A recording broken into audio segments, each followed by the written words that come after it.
ನಮಸ್ಕಾರ ವೀಕ್ಷಕರೇ, ಇಲ್ಲಿದೆ ಧಮೇಖೇದಾರ್ ಸುದ್ದಿ. ಇಲ್ಲಿಯವರೆಗೂ ಪ್ರಜ್ವಲ್ ಎಲ್ಲಿದ್ದೀಯಪ್ಪ ಅಂತ ಗಂಟಲು ಒಣಗೋವರೆಗೂ ಮಾಧ್ಯಮಗಳಂತೂ ಕಿರ್ಚ್ಕೊಂಡಿದ್ದಾಯ್ತು, ಅರ್ಚಾಡಿದ್ದಾಯ್ತು. ಆದರೂ ತುಟಿಕ್ ಪಿಟಿಕ್ ಎನ್ನದ ಪ್ರಜ್ವಲ್ ಕಾಮಣ್ಣ, ಕ್ಷಮಿಸಿ ಪ್ರಜ್ವಲ್ ರೇವಣ್ಣ ಕೊನೆಗೂ ಕೂಡ ಒಂದು ವಿಡಿಯೋ ಮೂಲಕ ಎಲ್ಲ ಕುತೂಹಲಗಳಿಗೂ ತೆರೆ ಎಳೆಯೋ ಪ್ರಯತ್ನವನ್ನು ಮಾಡಿದ್ದಾರೆ. ಸದ್ಯ ಅಜ್ಞಾತ ಸ್ಥಳದಿಂದ ವಿಡಿಯೋ ಹರಿಬಿಟ್ಟಿರೋದು. ಆ ಸ್ಥಳ ಜರ್ಮನಿನ, ಲಂಡನ್ನ, ಇಟಲಿನ ಅನ್ನೋದು ಇನ್ನೂ ತಿಳಿದು ಬಂದಿಲ್ಲ. ಟಾಪ್ ಟ್ರೆಂಡಿಂಗ್ನಲ್ಲಿರೋ ಸುದ್ದಿ ಇದು. ಇದೀಗ ವಿಶ್ವ ಮಟ್ಟದಲ್ಲಿ ಸಂಚಲನ ಮೂಡಿಸ್ತಾ ಇದೆ. ಇಡೀ ದೇಶ ಚರ್ಚೆ ಮಾಡಿತ್ತು, ಎಲ್ಲೋಗಿ ಔತ್ಕೊಂಡಿದ್ದಾರೆ, ಇನ್ನೂ ಕೂಡ ಯಾಕೆ ರಿಯಾಕ್ಟ್ ಮಾಡ್ತಾ ಇಲ್ಲ, ಎಲ್ಲದರ ಕುರಿತಾದ ಅನುಮಾನಗಳಿಗೆ ಈಗ ತೆರೆ ಎಳೆಯೋ ಪ್ರಯತ್ನ. ಹಾಸನಾಂಬೆಯ ಮಡಿಲಲ್ಲೇ ನಡೆದಂಥ ಒಂದು ದೊಡ್ಡ ಕಾಮಪುರಾಣ, ಕಾಮ ಪಿಪಾಸುವಿನ ರಣರೌದ್ರ ನರ್ತನ, ನೀಚ ಕೃತ್ಯ, ಹೆಣ್ಣಿನ ಮೇಲಾದಂಥ ಸರಣಿ ದೌರ್ಜನ್ಯ, ಸೆನ್ಸೇಷನಲ್ ಸುದ್ದಿಗಳು ಇಲ್ಲಿಯವರೆಗೂ ನಾವೆಲ್ಲ ಚರ್ಚೆ ಮಾಡ್ತಾ ಇದ್ದೀವಲ್ಲ, ಈಗ ಒಂದು ಕ್ಲಿಯರ್ ಉತ್ತರ ಸಿಕ್ಕಿದೆ. ಯಾವಾಗ ಬರ್ತೀನಿ ಅಂತ ಖುದ್ದಾಗಿಯೇ ವಿದೇಶದಿಂದ ವಿಡಿಯೋವನ್ನು ಮಾಡಿ ಹರಿಬಿಟ್ಟಿರೋದು.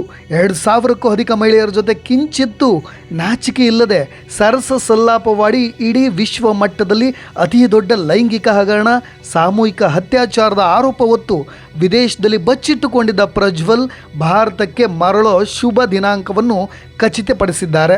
ಹಾಗಾದರೆ ಯಾವಾಗ ಭಾರತಕ್ಕೆ ಬರ್ತಾರೆ? SIT ತನಿಖೆಯನ್ನು ಎದುರಿಸ್ತಾರಾ? ಸಾಮೂಹಿಕ ಅತ್ಯಾಚಾರದ ವಿಡಿಯೋಗಳು ಫೇಕಾ ರಿಯಲ್ಲ? ಎಲ್ಲದರ ಕುರಿತಾಗಿ ಪ್ರಜ್ವಲ್ ರೇವಣ್ಣ ಅವರೇ ಖುದ್ದಾಗಿ ಮಾತನಾಡಿದ್ದಾರೆ. ಈ ವಿಡಿಯೋವನ್ನು ನೋಡಿ, ಡೋಂಟ್ ಮಿಸ್ ಮಾಡಿಬಿಡಿ. ಅದಾದ ಮೇಲೆ ನಾನೇ ಮಾತನಾಡ್ತೀನಿ ವಿಷಯದ ಬಗ್ಗೆ. ಎಲ್ಲರಿಗೂ ನಮಸ್ಕಾರ. ಮೊದಲನೇದಾಗಿ ನನ್ನ ತಂದೆ ತಾಯಿಗೆ, ತಾತಂಗೆ ಹಾಗೂ ನನ್ನ ಕುಮಾರನಿಗೆ ಮತ್ತು ನಾಡಿನ ಜನತೆಗೆ ಹಾಗೂ ಎಲ್ಲ ನನ್ನ ಕಾರ್ಯಕರ್ತರಿಗೆ ಕ್ಷಮಾಪಣೆ ಕೇಳ್ತಾ, ನಾನು ಫಾರಿನಲ್ಲಿ ಎಲ್ಲಿದ್ದೀನಿ ಅಂತ ಸರಿಯಾಗಿ ಮಾಹಿತಿ ಕೊಡದೇ ಇರೋದಕ್ಕೆ ಇವತ್ತು ಮಾಹಿತಿ ಕೊಡೋದಕ್ಕೆ ಬಂದಿದ್ದೀನಿ. ಏನು 26ನೇ ತಾರೀಕು ಚುನಾವಣೆ ನಡೀತು. 26ನೇ ತಾರೀಕು ಚುನಾವಣೆ ನಡೆದಂಥ ಸಂದರ್ಭದಲ್ಲಿ ಅವತ್ತು ನನ್ನ ಮೇಲೆ ಯಾವುದೇ ರೀತಿ ಒಂದು ಪ್ರಕರಣ ಆಗಲಿ, ಯಾವುದೇ ಒಂದು ಕೇಸ್ ಆಗಲಿ ಏನೂ ಇರಲಿಲ್ಲ. SITನೂ ಕೂಡ ರಚನೆ ಆಗಿರಲಿಲ್ಲ. ಈ 26ನೇ ತಾರೀಕು ನಾನು ಫಾರಿನ್ ಹೋಗೋದು ಕೂಡ ಇದು ಮುಂಚೆನೆ ಪ್ರೀ ಪ್ಲಾನ್ ಆಗಿತ್ತು. ಹಾಗಾಗಿ ನಾನು ಫಾರಿನ್ ಹೊರಟಾದ ಮೇಲೆ 3-4 ದಿನದ ನಂತರ ನಾನು ಯೂಟ್ಯೂಬ್ ನೋಡುವಂಥ ಸಂದರ್ಭದಲ್ಲಿ, ನ್ಯೂಸ್ ಚಾನೆಲ್ ನೋಡುವಂಥ ಸಂದರ್ಭದಲ್ಲಿ ನನಗೆ ಈ ಮಾಹಿತಿ ದೊರಕುವಂಥ ಕೆಲಸ ಆಯಿತು. ಮಾಹಿತಿ ದೊರಕಿದ ಮೇಲೆ ನಂತರ SITನೂ ಕೂಡ ಏನು ಒಂದು ನೋಟಿಸ್ ಕೊಡುವಂಥ ಕೆಲಸ ಮಾಡಿತು. ಆ SIT ನೋಟಿಸ್ಗೂ ಕೂಡ ನಾನು ಎಕ್ಸ್ ಖಾತೆ ಮುಖಾಂತರ ಮತ್ತು ನನ್ನ ಲಾಯರ್ ಮುಖಾಂತರ ನಾನು 7 ದಿನ ಸಮಯ ಅವಕಾಶ ಕೇಳಿದ್ದೆ. 7 ದಿನ ಸಮಯ ಅವಕಾಶ ಕೇಳಿದ ಮೇಲೆ ಕೂಡ ಅದು ಮಾರನೇ ದಿನನೇ ಏನು ಕಾಂಗ್ರೆಸ್ಸಿನ ಹಿರಿಯ ನಾಯಕರಾದಂಥ ರಾಹುಲ್ ಗಾಂಧಿಯವರು ಮತ್ತು ಹಾಗೂ ಎಲ್ಲ ಹಿರಿಯ ನಾಯಕರುಗಳು ಏನು ಓಪನ್ ವೇದಿಕೆಗಳಲ್ಲಿ ಈ ಒಂದು ವಿಚಾರಗಳನ್ನ ಪ್ರಚಾರ ಮಾಡೋದಕ್ಕೆ ಪ್ರಾರಂಭ ಮಾಡಿದ್ರು, ಚರ್ಚೆ ಮಾಡೋದಕ್ಕೆ ಪ್ರಾರಂಭ ಮಾಡಿದ್ರು, ಒಂದು ರಾಜಕೀಯದ ಪಿತೂರಿ ಮಾಡೋವಂಥ ಕೆಲಸನ ಮಾಡಿದ್ರು. ಇದೆಲ್ಲ ನೋಡಿದಂಥ ಸಂದರ್ಭದಲ್ಲಿ ನಾನು ಡಿಪ್ರೆಷನ್ಗೆ ಹೋಗುವಂಥ ಕೆಲಸ ಆಯಿತು, ಐಸೋಲೇಷನ್ಗೆ ಹೋಗುವಂಥ ಕೆಲಸ ಮಾಡಿಕೊಂಡೆ. ಹಾಗಾಗಿ ನಾನು ಮೊದಲನೇದಾಗಿ ನಿಮ್ಮೆಲ್ಲರನ್ನೂ ಕ್ಷಮಾಪಣೆ ಕೇಳಿದೆ, ದಯವಿಟ್ಟು ಕ್ಷಮಿಸಿ ಅಂತ ಕೇಳಿದೆ. ಅದಾದ ನಂತರ ಹಾಸನಲ್ಲೂ ಕೂಡ ಕೆಲವು ಶಕ್ತಿಗಳು ಎಲ್ಲ ಒಟ್ಟಿಗೆ ಸೇರಿಕೊಂಡು ಇವತ್ತು ನನ್ನ ಮೇಲೆ ರಾಜಕೀಯದ ಒಂದು ಪಿತೂರಿ ಮಾಡೋವಂಥ ಕೆಲಸ ಮಾಡೋವಂಥದ್ದು ಇರ್ಬೋದು. ರಾಜಕೀಯವಾಗಿ ನಾನು ಏನು ಬೆಳೀತಾ ಇದ್ದೀನಿ, ನನ್ನ ಕುಗ್ಗಿಸ್ಬೇಕು ಅನ್ನೋ ಒಂದು ರೀತಿಯಲ್ಲಿ ಇವತ್ತು ಏನೇನೋ ಒಂದು ಪ್ರಕರಣಗಳಲ್ಲಿ ಅವರು ಎಲ್ಲರೂ ಕೂಡ ಒಂದು ಭಾಗಿಯಾಗುವಂಥ ಕೆಲಸಗಳನ್ನ ಮಾಡಿಕೊಂಡ್ರು. ಹಾಗಾಗಿ ಇವನ್ನೆಲ್ಲ ನೋಡಿದಂಥ ಸಂದರ್ಭದಲ್ಲಿ ಇದ್ದಿದ್ದು ಇನ್ನ ಒಂದು ಆಘಾತ ಆಗೋಂಥ ಕೆಲಸ ಆಗಿ ನಾನೇ ಒಂಚೂರು ದೂರ ಇದ್ದೆ. ಹಾಗಾಗಿ ಯಾರು ಕೂಡ ಇದ್ರ ಬಗ್ಗೆ ತಪ್ಪು ತಿಳಿಯೋದು ಬೇಡ. ನಾನೇ ಖುದ್ದಾಗಿ ಶುಕ್ರವಾರ ಏನು 31ನೇ ತಾರೀಕು 10 ಗಂಟೆಗೆ SIT ಮುಖಾಂತರ SIT ಮುಂದೆ ಬಂದು ನಾನು ಸಂಪೂರ್ಣ ಈ ಇನ್ವೆಸ್ಟಿಗೇಷನ್ಗೆ ಸಹಕಾರ ಕೊಡೋ ಮುಖಾಂತರ ನಾನು ಇದಕ್ಕೆ ಸರಿಯಾದ ರೀತಿಯಲ್ಲಿ ಉತ್ತರ ಕೊಡೋಂಥ ಕೆಲಸನ ಮಾಡ್ತೀನಿ. ಹಾಗೆ ನ್ಯಾಯಾಲಯದ ಮೇಲೆ ನನಗೆ ನಂಬಿಕೆ ಇದೆ. ಖಂಡಿತವಾಗ್ಲೂ ಕೂಡ ನಾನು ಈ ಒಂದು ಏನು ಸುಳ್ಳಿನ ಪ್ರಕರಣಗಳಿದಾವೆ, ಈ ಸುಳ್ಳು ಪ್ರಕರಣದಿಂದ ಆಚೆ ಬರೋಂಥ ಕೆಲಸನ ನ್ಯಾಯಾಲಯದ ಮುಖಾಂತರನೇ ಮಾಡ್ಕೋತೀನಿ ಅನ್ನೋ ಒಂದು ನಂಬಿಕೆ ನನ್ನಲ್ಲಿ ಏನಿದೆ. ಹಾಗೂ ದೇವರ ಆಶೀರ್ವಾದ ಮತ್ತು ಜನರ ಆಶೀರ್ವಾದ, ನನ್ನ ಕುಟುಂಬದ ಆಶೀರ್ವಾದ ನನ್ನ ಮೇಲೆ ಇರಲಿ. ಖಂಡಿತವಾಗ್ಲೂ ನಾನು ಈ 31ನೇ ತಾರೀಕು ಶುಕ್ರವಾರ ನಾನು SIT ಮುಂದೆ ಬರ್ತೀನಿ. ಬಂದ ನಂತರ ನಾನು ಇದಕ್ಕೆಲ್ಲದಕ್ಕೂ ಕೂಡ ಇದಕ್ಕೆ ತಡೆ ಎಳೆಯುವಂಥ ಕೆಲಸನ ಮಾಡ್ತೀನಿ. ನನ್ನ ಮೇಲೆ ನಂಬಿಕೆ ಇರಲಿ ಅಂತ ಹೇಳಿ ನಿಮ್ನೆಲ್ಲರನ್ನೂ ಕೋರ್ತಾ ನಾನು ಧನ್ಯವಾದ ಹೇಳಕ್ಕೆ ಇಷ್ಟಪಡ್ತೀನಿ. ಧನ್ಯವಾದ. ನೋಡಿದ್ರಲ್ಲ, ಪ್ರಜ್ವಲ್ ರೇವಣ್ಣ ತನ್ನೆಲ್ಲ ಆರೋಪಗಳನ್ನು ಮರೆಮಾಚುವಂತೆ ನಾನು ಮತ್ತೊಮ್ಮೆ ಪುಟಿದೆದ್ದು ಬರ್ತೀನಿ ಫಿನಿಕ್ಸ್ ಅಕ್ಕಿಯಂತೆ, ನ್ಯಾಯವನ್ನು ನಾನು ಕಾನೂನಿನ ಹೋರಾಟದ ಮೂಲಕ ಪಡಿತೀನಿ ಅನ್ನೋ ರೀತಿಯಾಗಿ ಮಾತನಾಡಿದ್ರಲ್ಲ. ಈ ಅಪ್ಪನ ಬಗ್ಗೆ ಇನ್ನೊಂದಿಷ್ಟು ಮಾತನಾಡೋದಕ್ಕಿಂತ ಮುಂಚೆ ಒಂದಿಷ್ಟು ವಿಷಯಗಳ ಬಗ್ಗೆ ಚರ್ಚೆ ಮಾಡಿ ಇಂಪಾರ್ಟೆಂಟ್ ವಿಷಯಗಳ ಜೊತೆಗೆ ಮತ್ತೊಮ್ಮೆ ನಾನು ಆ ವಿಡಿಯೋವನ್ನು ಪ್ಲೇ ಮಾಡೋ ಪ್ರಯತ್ನವನ್ನು ಪಡ್ತೀನಿ. ಪ್ರತಿಷ್ಠಿತ ಪಕ್ಷದ ವ್ಯಕ್ತಿ ಯುವ ರಾಜಕಾರಣಿ ಕೂಡ. ಕುಟುಂಬವೇ ರಾಜಕಾರಣದಲ್ಲಿ ತೊಡಗಿಸ್ಕೊಂಡಿದೆ. ಜೊತೆಗೆ ನೋಡಲಿಕ್ಕೆ ಸಿನಿಮಾ ಹೀರೋ ಥರ ಇದ್ದಾನೆ ಈ ಪ್ರಜ್ವಲ್ ರೇವಣ್ಣ. ಇಳಿ ವಯಸ್ಸಿನಲ್ಲಿ ರೇವಣ್ಣನವರು, ದೇವೇಗೌಡರು ಕೂಡ ನಾಗರಿಕ ಸಮಾಜದ ಮುಂದೆ ತಲೆ ತಗ್ಗಿಸುವಂಥ ಕೆಲಸ ಮಾಡಿದವನು.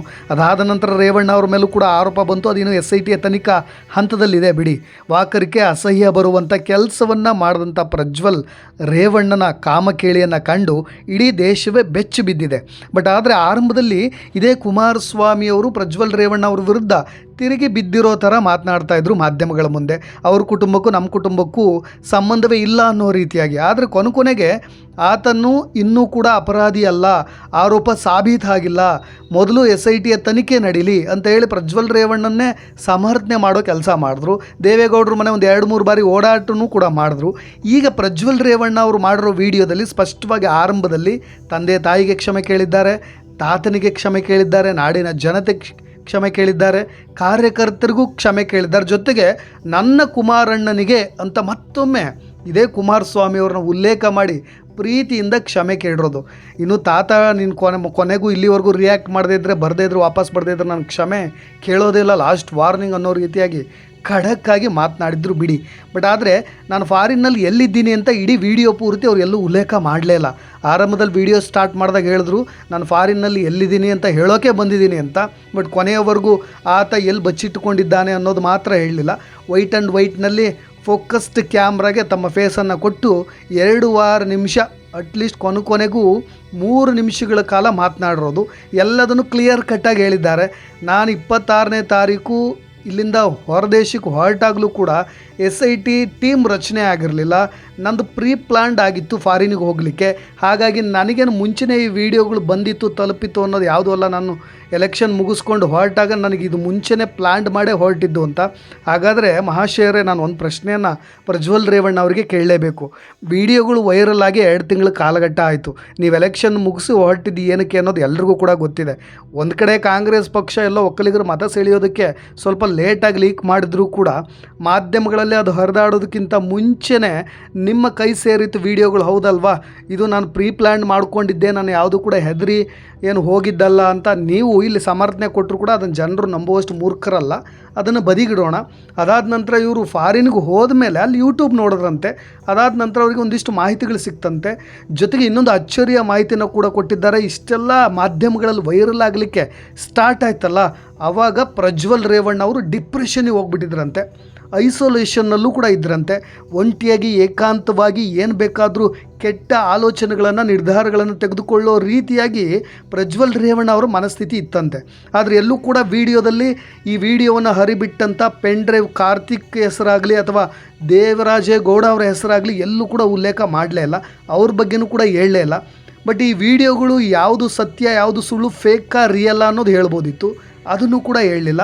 ಅವ್ರು ಹೇಳಿದಿಷ್ಟೇ, ನಾನು ಆರಂಭದಲ್ಲಿ ಯೂಟ್ಯೂಬ್ ವಿಡಿಯೋ ನೋಡಿದೆ, ಸ್ವಲ್ಪ ಡಿಪ್ರೆಷನ್ನಿಗೆ ಹೋದೆ.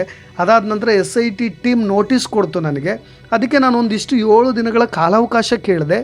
ಆದರೆ ಈ ರಾಹುಲ್ ಗಾಂಧಿ ಎಲ್ಲ ನಾಯಕರು, ದೊಡ್ಡ ದೊಡ್ಡ ನಾಯಕರು ನನ್ನ ವಿರುದ್ಧ ರಾಜಕೀಯ ಪಿತೂರಿಯ ಮಾತುಗಳನ್ನು ಆಡಿದಾಗ ತುಂಬ ಮಾನಸಿಕವಾಗಿ ಕುಗ್ಗು ಹೋಗಿದ್ದೆ ಅಂತ ಪ್ರಜ್ವಲ್ ರೇವಣ್ಣ ಅವರು ಮಾತನಾಡ್ತಾ ಇರೋದು.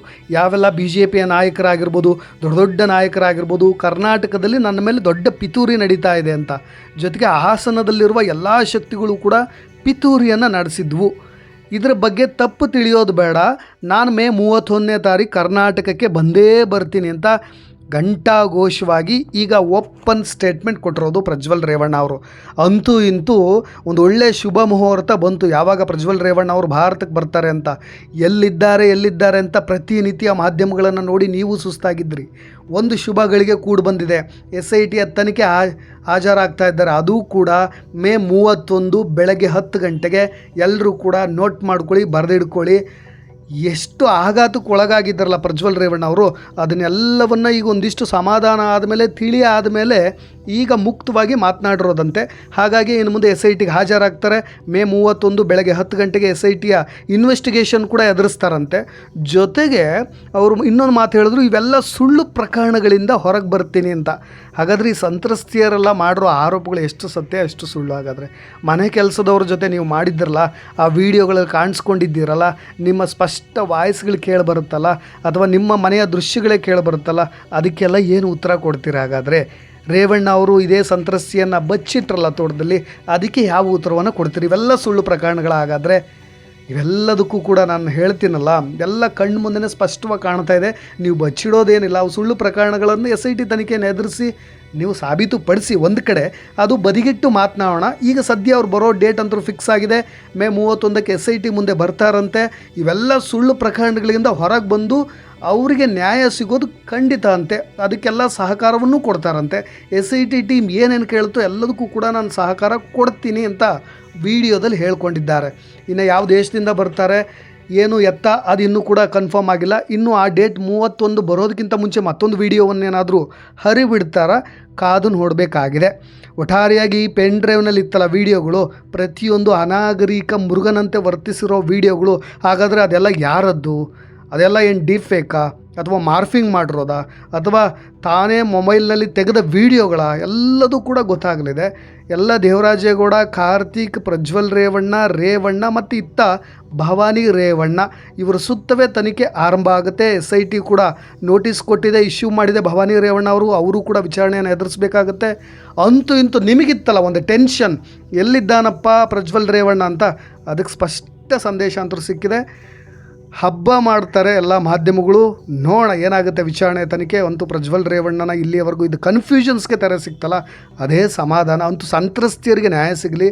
ಅವ್ರು ಏನೆಲ್ಲ ಗೋಳಾಟ ಮಾಡಿದ್ದಾರೆ, ಅವ್ರ ಕುಟುಂಬಗಳು ಎಷ್ಟು ಒದ್ದಾಡಿದ್ದಾವೆ, ಅವರೆಲ್ಲರೂ ಬಿಕ್ಕಿ ಅಳ್ತಾ ಇದ್ದಾರಲ್ಲ. ಮದುವೆಗಳು ನಿಂತೋಗಿದೆ, ನಿಶ್ಚಿತಾರ್ಥಗಳು ನಿಂತೋಗಿದೆ. ಕಾಲೇಜುಗಳಿಗೆ ಹೋಗೋರು ಹೆಣ್ಣುಮಕ್ಳುಗಳು ಕಾಲೇಜ್ ರದ್ದು ಮಾಡಿ ಮನೇಲಿದ್ದಾರೆ.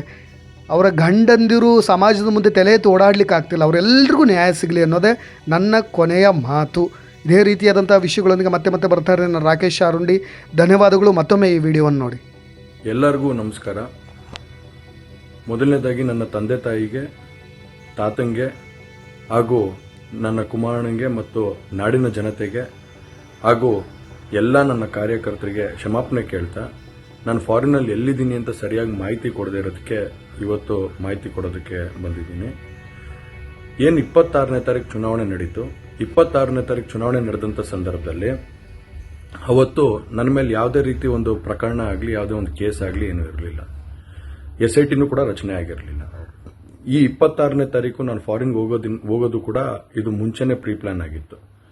ಹಾಗಾಗಿ ನಾನು ಫಾರಿನ್ಗೆ ಹೊರಟಾದ ಮೇಲೆ 3-4 ದಿನದ ನಂತರ ನಾನು ಯೂಟ್ಯೂಬ್ ನೋಡೋವಂಥ ಸಂದರ್ಭದಲ್ಲಿ, ನ್ಯೂಸ್ ಚಾನೆಲ್ ನೋಡೋವಂಥ ಸಂದರ್ಭದಲ್ಲಿ ನನಗೆ ಈ ಮಾಹಿತಿ ದೊರಕುವಂಥ ಕೆಲಸ ಆಯಿತು. ಮಾಹಿತಿ ದೊರಕಿದ ಮೇಲೆ ನಂತರ SITನೂ ಕೂಡ ಏನು ಒಂದು ನೋಟಿಸ್ ಕೊಡೋವಂಥ ಕೆಲಸ ಮಾಡಿತು. ಆ SIT ನೋಟಿಸ್ಗೂ ಕೂಡ ನಾನು ಎಕ್ಸ್ ಖಾತೆ ಮುಖಾಂತರ ಮತ್ತು ನನ್ನ ಲಾಯರ್ ಮುಖಾಂತರ ನಾನು 7 ದಿನ ಸಮಯ ಅವಕಾಶ ಕೇಳಿದ್ದೆ. 7 ದಿನ ಸಮಯ ಅವಕಾಶ ಕೇಳಿದ ಮೇಲೆ ಕೂಡ ಅದು ಮಾರನೇ ದಿನನೇ ಏನು ಕಾಂಗ್ರೆಸ್ಸಿನ ಹಿರಿಯ ನಾಯಕರಾದಂಥ ರಾಹುಲ್ ಗಾಂಧಿ ಅವರು ಮತ್ತು ಹಾಗೂ ಎಲ್ಲ ಹಿರಿಯ ನಾಯಕರುಗಳು ಏನು ಓಪನ್ ವೇದಿಕೆಗಳಲ್ಲಿ ಈ ಒಂದು ವಿಚಾರಗಳನ್ನ ಪ್ರಚಾರ ಮಾಡೋದಕ್ಕೆ ಪ್ರಾರಂಭ ಮಾಡಿದ್ರು, ಚರ್ಚೆ ಮಾಡೋದಕ್ಕೆ ಪ್ರಾರಂಭ ಮಾಡಿದ್ರು, ಒಂದು ರಾಜಕೀಯದ ಪಿತೂರಿ ಮಾಡೋವಂಥ ಕೆಲಸನ ಮಾಡಿದ್ರು. ಇದೆಲ್ಲ ನೋಡಿದಂಥ ಸಂದರ್ಭದಲ್ಲಿ ನಾನು ಡಿಪ್ರೆಷನ್ಗೆ ಹೋಗುವಂಥ ಕೆಲಸ ಆಯಿತು, ಐಸೋಲೇಷನ್ಗೆ ಹೋಗುವಂಥ ಕೆಲಸ ಮಾಡಿಕೊಂಡೆ. ಹಾಗಾಗಿ ನಾನು ಮೊದಲನೇದಾಗಿ ನಿಮ್ಮೆಲ್ಲರನ್ನೂ ಕ್ಷಮಾಪಣೆ ಕೇಳಿದೆ, ದಯವಿಟ್ಟು ಕ್ಷಮಿಸಿ ಅಂತ ಕೇಳಿದೆ ನಾನು. ಅದಾದ ನಂತರ ಹಾಸನಲ್ಲೂ ಕೂಡ ಕೆಲವು ಶಕ್ತಿಗಳು ಎಲ್ಲ ಒಟ್ಟಿಗೆ ಸೇರಿಕೊಂಡು ಇವತ್ತು ನನ್ನ ಮೇಲೆ ರಾಜಕೀಯದ ಒಂದು ಪಿತೂರಿ ಮಾಡುವಂಥ ಕೆಲಸ ಮಾಡೋವಂಥದ್ದು ಇರ್ಬೋದು. ರಾಜಕೀಯವಾಗಿ ನಾನು ಏನು ಬೆಳೀತಾ ಇದ್ದೀನಿ, ನನ್ನ ಕುಗ್ಗಿಸ್ಬೇಕು ಅನ್ನೋ ಒಂದು ರೀತಿಯಲ್ಲಿ ಇವತ್ತು ಏನೇನೋ ಒಂದು ಪ್ರಕರಣಗಳಲ್ಲಿ ಅವರು ಎಲ್ಲರೂ ಕೂಡ ಒಂದು ಭಾಗಿಯಾಗುವಂಥ ಕೆಲಸಗಳನ್ನ ಮಾಡಿಕೊಂಡ್ರು. ಹಾಗಾಗಿ ಇವನ್ನೆಲ್ಲ ನೋಡಿದಂಥ ಸಂದರ್ಭದಲ್ಲಿ ಇದ್ದಿದ್ದು ಇನ್ನ ಒಂದು ಆಘಾತ ಆಗೋಂಥ ಕೆಲಸ ಆಗಿ ನಾನೇ ಒಂಚೂರು ದೂರ ಇದ್ದೆ. ಹಾಗಾಗಿ ಯಾರು ಕೂಡ ಇದ್ರ ಬಗ್ಗೆ ತಪ್ಪು ತಿಳಿಯೋದು ಬೇಡ. ನಾನೇ ಖುದ್ದಾಗಿ ಶುಕ್ರವಾರ ಏನು 31ನೇ ತಾರೀಕು 10 ಗಂಟೆಗೆ SIT ಮುಂದೆ ಬಂದು ನಾನು ಸಂಪೂರ್ಣ ಈ ಇನ್ವೆಸ್ಟಿಗೇಷನ್ಗೆ ಸಹಕಾರ ಕೊಡೋ ಮುಖಾಂತರ ನಾನು ಇದಕ್ಕೆ ಸರಿಯಾದ ರೀತಿಯಲ್ಲಿ ಉತ್ತರ ಕೊಡುವಂತ ಕೆಲಸನ ಮಾಡ್ತೀನಿ. ಹಾಗೆ ನ್ಯಾಯಾಲಯದ ಮೇಲೆ ನನಗೆ ನಂಬಿಕೆ ಇದೆ. ಖಂಡಿತವಾಗ್ಲೂ ಕೂಡ ನಾನು ಈ ಒಂದು ಏನು ಸುಳ್ಳಿನ ಪ್ರಕರಣಗಳಿದಾವೆ, ಈ ಸುಳ್ಳು ಪ್ರಕರಣದಿಂದ ಆಚೆ ಬರೋಂಥ ಕೆಲಸನ ನ್ಯಾಯಾಲಯದ ಮುಖಾಂತರನೇ ಮಾಡ್ಕೋತೀನಿ ಅನ್ನೋ ಒಂದು ನಂಬಿಕೆ ನನ್ನಲ್ಲಿ ಏನಿದೆ. ಹಾಗೂ ದೇವರ ಆಶೀರ್ವಾದ ಮತ್ತು ಜನರ ಆಶೀರ್ವಾದ, ನನ್ನ ಕುಟುಂಬದ ಆಶೀರ್ವಾದ ನನ್ನ ಮೇಲೆ ಇರಲಿ. ಖಂಡಿತವಾಗ್ಲೂ ನಾನು ಈ 31ನೇ ತಾರೀಕು ಶುಕ್ರವಾರ ನಾನು SIT ಮುಂದೆ ಬರ್ತೀನಿ. ಬಂದ ನಂತರ ನಾನು ಇದಕ್ಕೆಲ್ಲದಕ್ಕೂ ಕೂಡ ಇದಕ್ಕೆ ತಲೆ ಎಳೆಯುವಂಥ ಕೆಲಸನ ಮಾಡ್ತೀನಿ. ನನ್ನ ಮೇಲೆ ನಂಬಿಕೆ ಇರಲಿ ಅಂತ ಹೇಳಿ ನಿಮ್ನೆಲ್ಲರನ್ನೂ ಕೋರ್ತಾ ನಾನು ಧನ್ಯವಾದ ಹೇಳಕ್ಕೆ